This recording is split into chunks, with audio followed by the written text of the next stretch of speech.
ಎಲ್ಲಾ ಹಾನಿಯಿಂದ ಕೂದಲನ್ನು ರಕ್ಷಿಸುತ್ತೆ. ಬರೀ Amrut noni reach root premium hair oil. H D. Revanna Prajwal ವಿರುದ್ಧ ಲೈಂಗಿಕ ದೌರ್ಜನ್ಯ ಕೇಸ್ಗೆ ಸಂಬಂಧಪಟ್ಟ ಹಾಗೆ 1 ವಾರ ಸಮಯ ಕೊಡಿ ಅಂತ ಮನವಿ ಮಾಡಿಕೊಂಡಿದ್ದಾರೆ. ಎಸ್ಐಟಿ ಅಧಿಕಾರಿಗಳಿಗೆ Prajwal Revanna ಕೇಳ್ಕೊಂಡಿದ್ದಾರೆ.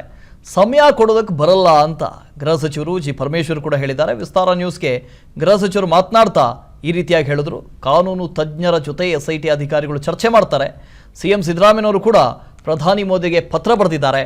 Diplomatic passport cancel ಮಾಡೋದಕ್ಕೆ ಪತ್ರ ಬರೆದಿದ್ದಾರೆ. ಆದಷ್ಟು ಶೀಘ್ರ ಪ್ರಜ್ವಲ್ರನ್ನ ಕರೆತರೋದಕ್ಕೆ ಪ್ರಯತ್ನ ಪಡ್ತೀವಿ ಅಂತ ಪರಮೇಶ್ವರ್ ಹೇಳಿದ್ದಾರೆ.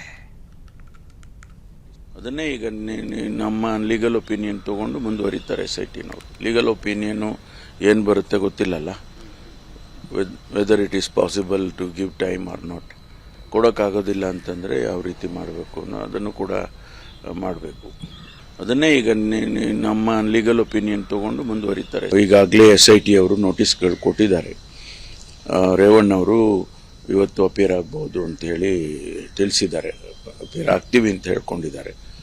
ಆಮೇಲೆ ಪ್ರಜ್ವಲ್ ರೇವಣ್ಣ ಅವರು ವಿದೇಶಕ್ಕೆ ಹೋಗಿರ್ತಕ್ಕಂಥದ್ದು ಎಲ್ಲರಿಗೂ ಗೊತ್ತಾಗಿದೆ. ಈಗ ಅವರು ನಾನು 1 ವಾರ ಸಮಯ ಕೊಡಿ ಹಾಗೆ ಅಂತೇಳಿ ಅವರ ವಕೀಲರ ಮೂಲಕ ಎಸ್ಐಟಿ ಅಧಿಕಾರಿಗಳಿಗೆ ಕೇಳ್ಕೊಂಡಿದ್ದಾರೆ.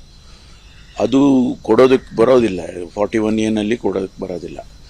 ಅದನ್ನು ಈಗ ನಮ್ಮ ಎಸ್ಐಟಿ ಅವರು ಕಾನೂನು ಸಲಹೆಗಾರರ ಜೊತೆ ಅಂದರೆ ಲೀಗಲ್ ಒಪಿನಿಯನ್ ತಗೊಂಡು ಮುಂದುವರಿತಾರೆ.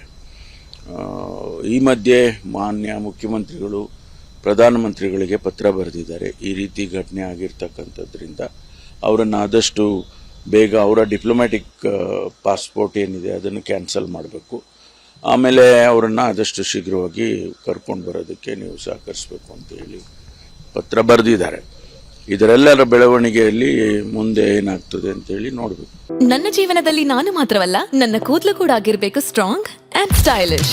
ಬರೀ Amrut noni reach root premium hair oil ನೊಂದಿಗೆ.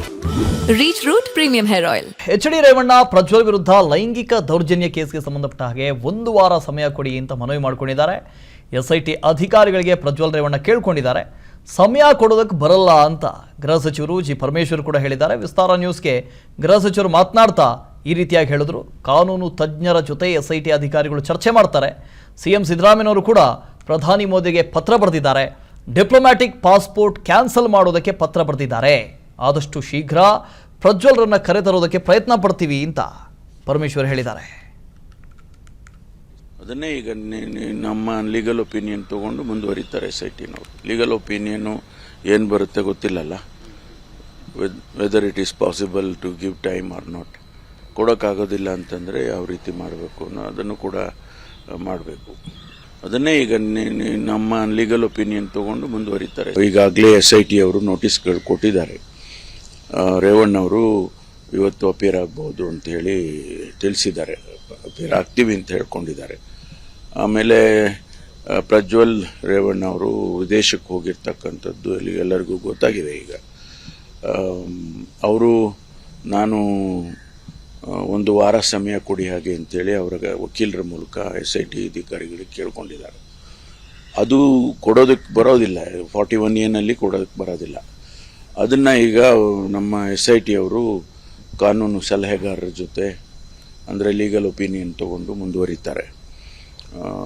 ಈ ಮಧ್ಯೆ ಮಾನ್ಯ ಮುಖ್ಯಮಂತ್ರಿಗಳು ಪ್ರಧಾನಮಂತ್ರಿಗಳಿಗೆ ಪತ್ರ ಬರೆದಿದ್ದಾರೆ. ಈ ರೀತಿ ಘಟನೆ ಆಗಿರ್ತಕ್ಕಂಥದ್ರಿಂದ ಅವರನ್ನು ಆದಷ್ಟು ಬೇಗ ಅವರ ಡಿಪ್ಲೊಮ್ಯಾಟಿಕ್ ಪಾಸ್ಪೋರ್ಟ್ ಏನಿದೆ ಅದನ್ನು ಕ್ಯಾನ್ಸಲ್ ಮಾಡಬೇಕು.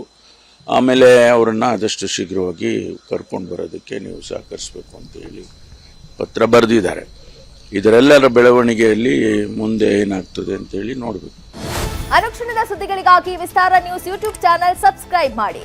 ಹೊಸ ಸುದ್ದಿಗಳ ನೋಟಿಫಿಕೇಶನ್ಗಾಗಿ ಬೆಲ್ ಐಕಾನ್ ಕ್ಲಿಕ್ ಮಾಡಿ.